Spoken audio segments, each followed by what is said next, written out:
Hello guys, good morning or most welcome to the RPPS Educational Point. Dear students, I have taken the second part or second video of the second chapter which is known as synthesis. In the last video, dear students, we have discussed about how to make a new simple sentence combining two or more simple sentences by using participle. And now in this video we will discuss to combine two or more simple sentences into a new simple sentence by using nominative absolute. Dear students, पिछले video में हमने discuss किया था कि दो या दो से अधिक सिंपल सेंटेंसेस को मिलाकर एक नया सिंपल सेंटेंस बनाने का जो फर्स्ट रूल होता था पार्टिसिपल का प्रयोग करके हमने पढ़ा था, और इस वीडियो में हम डिस्कस करेंगे नॉमिनेटिव एब्सोल्यूट का।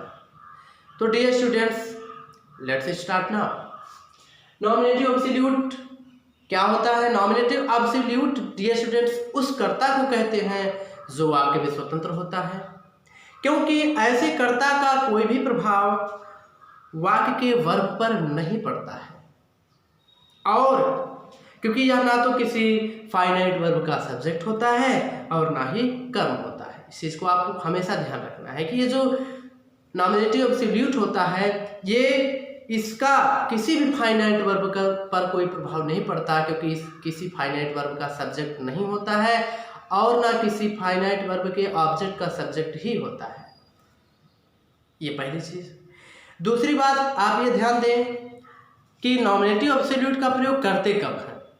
नॉमिनेटिव एब्सोल्यूट का प्रयोग तब करते हैं जब अलग अलग सेंटेंसेस के सब्जेक्ट अलग अलग हो, पहली चीज। और दूसरा चीज ये है कि उन वाक्यों के वर्ब से, जो वाक्य एक दूसरे के बाद आए हैं, उन वाक्यों के वर्ब से ऐसा मालूम पड़ता है कि जो कार्य एक दूसरे के बाद हुए हैं उनके बीच परस्पर काजल एंड इट्स रिलेशन, अर्थात उनके बीच परस्पर कारण और परिणाम का संबंध है। ऐसे कंडीशन में हम किसका प्रयोग करते हैं? नॉमिनेटिव एब्सोल्यूट का प्रयोग करते हैं। डियर स्टूडेंट्स, एक चीज आप ध्यान देंगे, मैंने बताया था कि पार्टिसिपल का प्रयोग तब करते हैं कि जब अलग अलग सेंटेंसेस के सब्जेक्ट एक ही हो। In that condition we shall have to use participle. लेकिन यदि अलग अलग सेंटेंसेस में सब्जेक्ट अलग अलग हों तो हम किसका प्रयोग करेंगे? तब तो पार्टिसिपल का प्रयोग करेंगे नहीं। तो ऐसी कंडीशन में हम प्रयोग करते हैं नॉमिनेटिव एब्सोल्यूट। तो हमने बताया ये होता क्या है, कैसे होता है। अब आगे हम बढ़ते हैं। तो वाक्यों को जोड़ते समय या सिंथेसिस करते समय यह ध्यान रखना चाहिए कि कौन सा कार्य पहले हुआ, कौन सा कार्य बाद में हुआ। जो कार्य पहले हुआ है उसके कर्ता को, जो कार्य पहले हुआ है उसके कर्ता को पार्टिसिपल के पहले रख देते हैं। और एक बात नोट करने वाली कि यदि जो भी वाक्य हुआ है, जो भी वाक्य दिया है, जो कार्य पहले हुआ है उस कार्य में जो वर्ब दी हुई है, उस वाक्य में जो वर्ब दी हुई है, यदि वह सेकंड फॉर्म या थर्ड फॉर्म में है तो हैविंग के साथ क्रिया का थर्ड फॉर्म लगाएंगे। और यदि वर्ब टू भी आया हुआ है, अर्थात is, am, are, was, were आया हुआ है तो हम बीइंग का प्रयोग करेंगे। इस चीज को आप ध्यान दें। अब एग्जाम्पल के थ्रू हम इसको समझने का प्रयास करते हैं। एग्जाम्पल हम लिखते हैं, the sun set, full stop, the star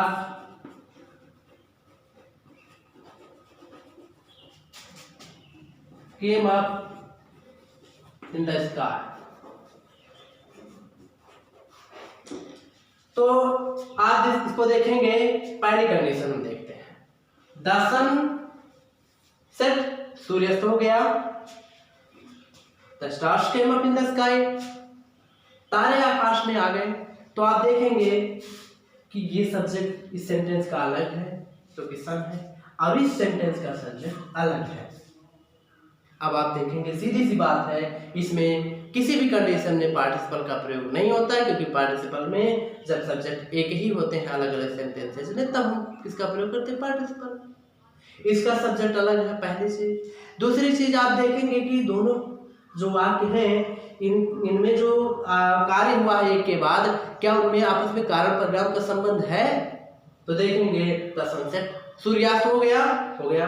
the stars came up in the sky, आकाश में तारे निकल आए। तो आप सोचिए तारे आकाश में कब दिखाई देते हैं? जब सूरज का अस्त हो जाता है। तो कारण क्या है कि सूर्य अस्त हुआ, इसका परिणाम ये हुआ कि तारे आकाश में दिखाई देने लगे। यदि सूर्य रहता, उसके प्रकाश होते, तो इन दैट कंडीशन हम स्टार्स को नहीं देख पाते।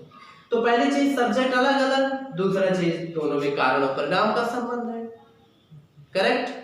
आगे हम देखते हैं कि अब इनको जोड़ा कैसे जाएगा। अब सीधी सी बात स्पष्ट हो गई कि इसमें नॉमिनेटिव एब्सोल्यूट का प्रयोग होगा। तो आप देखें जोड़ेंगे कैसे। जो कार्य पहले समाप्त हुआ है, कौन सा कार्य पहले समाप्त हुआ? पहले सूर्यास्त हुआ, इसके बाद तारे आकाश में दिखाई दिए। अब इसमें जो कार्य पहले समाप्त हुआ है उसका जो सब्जेक्ट होगा उसके बाद हम पार्टिसिपल का प्रयोग करेंगे। तो पहले हम सब्जेक्ट लिखेंगे द सन, इसके बाद पार्टिसिपल का प्रयोग करेंगे। इसमें भी पार्टिसिपल का थोड़ा सा यूज है, इसका मतलब ये ना समझेंगे आप लोग कि पार्टिसिपल का ही प्रयोग हो रहा है, ऐसा कुछ नहीं, थोड़ा सा यूज है इसमें। अब हमने बताया था यदि क्रिया का सेकंड फॉर्म या थर्ड फॉर्म हो तो हैविंग के साथ क्रिया का थर्ड फॉर्म लगाएंगे। अब आप देखेंगे कैसे पता चलेगा, क्योंकि सेट सेट सेट ये तीनों फॉर्म एक ही जैसा होता है। सन आपका सिंगुलर सब्जेक्ट होता है और according to present indefinite we shall have to use s और s in the verb. Present indefinite में एक वचनकर्ता के साथ वर्ब में एस लगाया जाता है। तो ये क्वेश्चन करता है एस लगा नहीं, इसका मतलब है पास्ट इंडेफिनिट में है। तो ये पास्ट इंडेफिनिट इसका मतलब क्रिया का सेकंड फॉर्म, तो हैविंग के साथ क्रिया का थर्ड फॉर्म लगाएंगे। तो द सन हैविंग सेट, ये हो गया। कॉमा लगाकर शेष चीजें वैसे लिख देंगे। The stars came up in the sky, ये हो गया आपका एग्जाम्पल। अच्छा एक चीज और ध्यान देंगे आप कि ये जो पार्टिसिपल है इसको हमेशा सब्जेक्ट के बाद रखना है, ना कि इसके पहले। अगर आप इसके पहले रख देंगे तो तुरंत गलत हो जाएगा, ये बन जाएगा परफेक्ट पार्टिसिपल के अकॉर्डिंग, और आपको बनाना है नॉमिनेटिव एब्सोल्यूट के अकॉर्डिंग। ये वाक्य दोनों तरीके से बन सकता है, सॉरी पार्टिसिपल का प्रयोग इसमें करना ही नहीं। तो अगर आप इसको इधर कर देंगे तो पार्टिसिपल का प्रयोग होगा, जो कि इसमें होना ही नहीं क्योंकि सब्जेक्ट अलग अलग, तो गलत हो जाएगा। तो इस चीज को आप ध्यान देंगे, सब्जेक्ट के बाद ही पार्टिसिपल का प्रयोग करेंगे। अच्छा कुछ चीजें और मैंने इसके बारे में बताया था कि नॉमिनेटिव एब्सोल्यूट उस कर्ता को कहते हैं जो वाक्य में स्वतंत्र होता है और इस कर्ता का वर्ब पर कोई प्रभाव नहीं पड़ता। अभी आप देखें इसमें फाइनाइट वर्ब क्या है, फाइनाइट वर्ब केम अप है निकलना। तो इसका सब्जेक्ट कौन है? द स्टार्स, तारे क्या किए? निकल आए इन द स्काई, आकाश में। ऑब्जेक्ट कौन है? स्काई। लेकिन आप देखेंगे द सन हैविंग, ये जो सन है इसका वर्ब कौन है? सेट, जो कि पार्टिसिपल हो गया। तो ये जो सब्जेक्ट है इसका वर्ब कौन है? Came up. अगर ये सब्जेक्ट बदलता है तो इसका वर्ब बदलेगा, अर्थात इस सब्जेक्ट के अकॉर्डिंग ये बदलेगा। लेकिन इस सब्जेक्ट का इस वर्ब पर कोई प्रभाव नहीं पड़ेगा, इसीलिए ये अपने आप में फ्री होता है, स्वतंत्र होता है, इंडिपेंडेंट होता है। That's why it is called nominative absolute. इसीलिए हम इसको नॉमिनेटिव एब्सोल्यूट स्वतंत्र कर्ता के रूप में जानते हैं। तो अगला एग्जाम्पल हम देखते हैं। Next example, the police arrived, the dacoits ran away। The police arrived to stop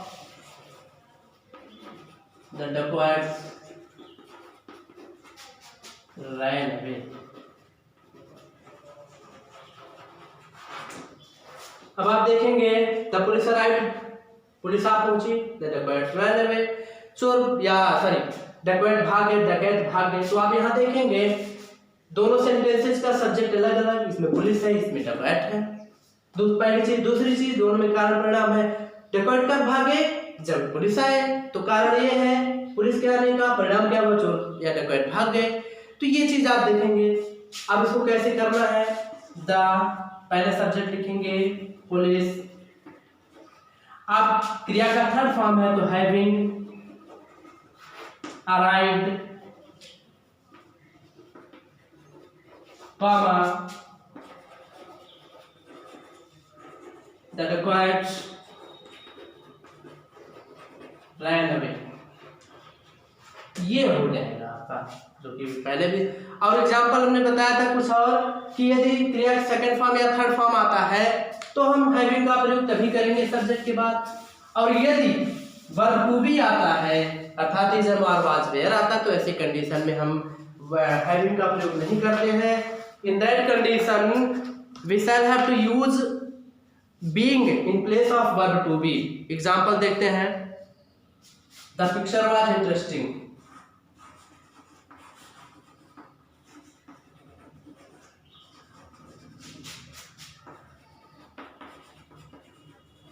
interesting,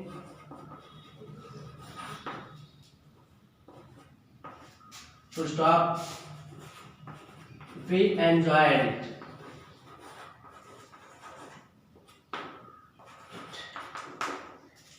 ये आपका sentence the picture was interesting full stop we enjoyed it, हमने इसका आनंद लिया। तो अभी देखेंगे इसका सब्जेक्ट अलग, इसका सब्जेक्ट अलग है, तो नॉमिनेटिव एब्सोल्यूट का प्रयोग करेंगे। पहले सब्जेक्ट लगाएंगे जिस वाक्य का कार्य पहले हुआ होगा, तो द पिक्चर। अब आप देखेंगे यहाँ वाज है, तो मैंने बताया था यदि वाज होता है, वेयर होता है, इजम जो भी होता है, वर्ब टू भी होता है, तो बीइंग लगाते हैं। The picture being interesting, sorry comma we enjoyed. ये आपका हो गया नॉमिनेटिव एब्सोल्यूट का प्रयोग करके सेकंड एग्जांपल, आप इसको समझ सकते हैं। इसके बाद एक और चीज इसमें आप ध्यान देंगे, यदि वाक्य पैसिव वॉइस में है, यदि वाक्य पैसिव वॉइस में होता है तो आप जानते हैं कि जैसे पार्टिसिपल में हम लोग हैविंग प्लस बीइंग प्लस क्रिया का थर्ड फॉर्म कर प्रयोग करते थे, उसी तरीके से इसमें भी यदि वाक्य पैसिव वॉइस में है तो वाक्य के सब्जेक्ट के बाद हैविंग प्लस बीइंग प्लस क्रिया का थर्ड फॉर्म प्रयोग करेंगे, चाहे उसमें क्रिया का सेकंड फॉर्म आया हो, चाहे थर्ड आया हो, चाहे वर्ब टू बी का प्रयोग हुआ हो। एग्जाम्पल आप देखें, the captain was killed, to stop, the army fled, the captain was killed, the army fled। अब आप देखेंगे, एक चीज ध्यान दें, इसमें आपको मिलेगा पेज नंबर, एक्सीलेंट की बुक है ग्रामर के इंटर की, पेज नंबर 33 पे आप देखेंगे नॉमिनेटिव एब्सोल्यूट है, तो देखेंगे। अब आप देखें यहाँ पर द कैप्टन वाज किल्ड, कप्तान को मार दिया गया था, पैसिव वॉइस में है। वाज के साथ was were is am are के साथ थर्ड फॉर्म तभी लगता है जब वाक्य पैसिव वॉइस में होगा, इसलिए आपको ध्यान में रखना हमेशा। तो क्या करना है, द कैप्टन पहले लिखेंगे। अब क्रिया का थर्ड फॉर्म है तो क्या लगाएंगे, वाज है अर्थात वाक्य पैसिव में है, तो having plus being plus verb का third form killed, the captain having been killed, comma the army fled. तो ये था आपका नॉमिनेटिव एब्सोल्यूट का प्रयोग करके सिंपल सेंटेंस को, कई सिंपल सेंटेंस को एक सिंपल सेंटेंस में बदलना। इसके बाद डियर स्टूडेंट्स हम चलते हैं इन्फिनेटिव के प्रयोग की तरफ, जो कि दूसरे नंबर का था, बट तीसरे नंबर में है आपका इन्फिनेटिव का प्रयोग करके।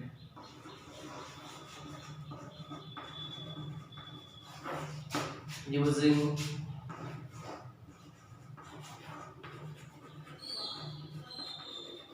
इन्फिनेटिव। अब इन्फिनेटिव क्या होता है, इन्फिनेटिव जो होता है कोई भी वर्ब होती है, वर्ब के पहले यदि हम टू जोड़ देते हैं तो वह इन्फिनेटिव बन जाती है, और यदि जब इसका हिंदी में अर्थ निकाला जाएगा तो इसके हिंदी अर्थ में ना, नी, ने अवश्य आएगा, इस चीज़ को आप ध्यान देंगे। अब जब इन्फिनेटिव से वाक्यों को जोड़ते हैं, अर्थात दो सिंपल सेंटेंस या दो से अधिक सिंपल सेंटेंसेस को जोड़कर एक नया सिंपल सेंटेंस बनाते हैं, किसका प्रयोग करके? इन्फिनेटिव का। तो जो भी दो वाक्य या दो से अधिक जो वाक्य दिए हों, उनमें से केवल एक ही वाक्य की वर्ब को फाइनाइट रहने देते हैं और शेष या अन्य वाक्यों की जो फाइनाइट वर्ब होती है उनको इन्फिनेटिव में बदल देते हैं, अर्थात उनके पहले टू लगा देते हैं। अच्छा, लगाते किसमें, ये चीज आप ध्यान देंगे कि उद्देश्य या फल दिखाने वाली जो वर्ब होगी उसी में इन्फिनेटिव का प्रयोग करेंगे।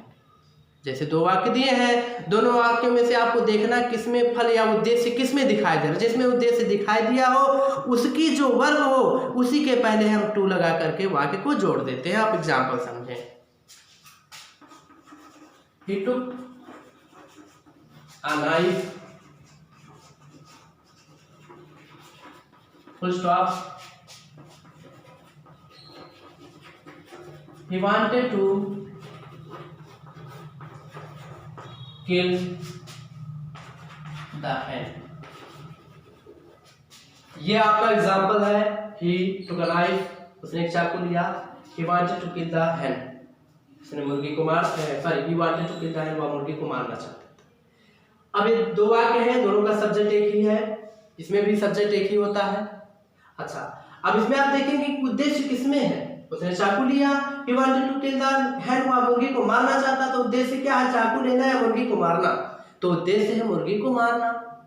जैसे मैं स्कूल गया, मैं पढ़ना चाहता था, तो स्कूल में उद्देश्य स्कूल नहीं है, स्कूल जाना नहीं है, उद्देश्य पढ़ना है। तो उद्देश्य क्या है? मुर्गी को मारना।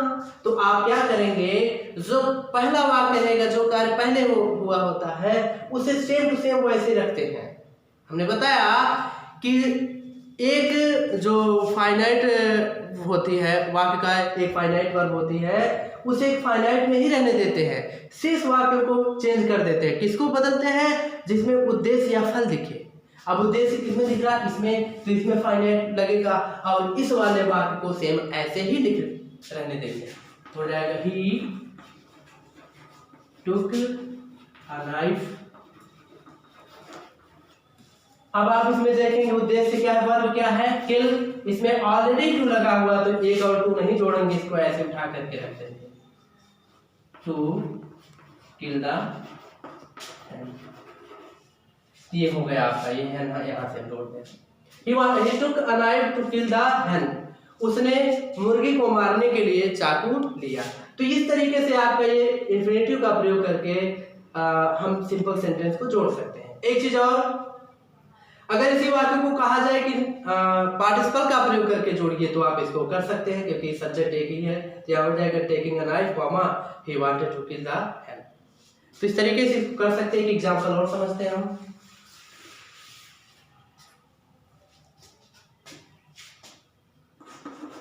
He has gone to Agra, full stop। He wanted to study।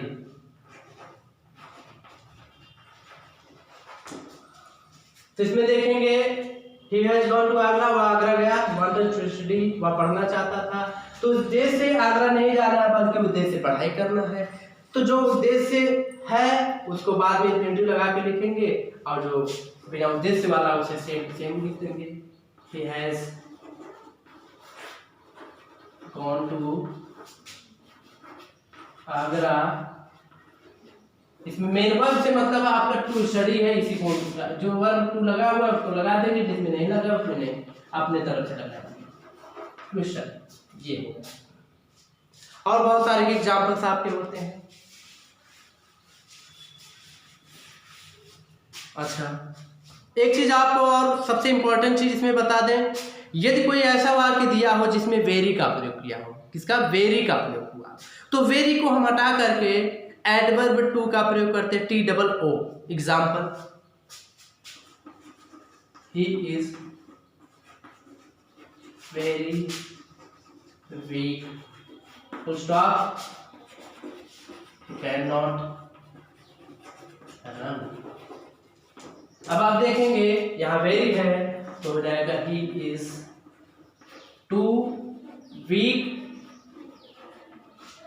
अब करना क्या, आपको वर्ब से मतलब, जो भी हेल्पिंग वर्ब दिया उसे आपसे नहीं मतलब है, नॉट से नहीं मतलब है। Only you will have to see verb. Verb इसमें मेन वर्ब क्या है, रन, दौड़ना। देखिए इसमें वह बहुत कमजोर है, वह दौड़ नहीं सकता। उद्देश्य क्या है, दौड़ना, तो उसके पहले हम टू का प्रयोग कर देंगे, उद्देश्य वाली बात to. He is too weak to run, दौड़ने के लिए वह बहुत कमजोर है। तो ये था डियर स्टूडेंट्स आपका इन्फिनेटिव का प्रयोग करके, और बहुत सारे रूल्स हैं।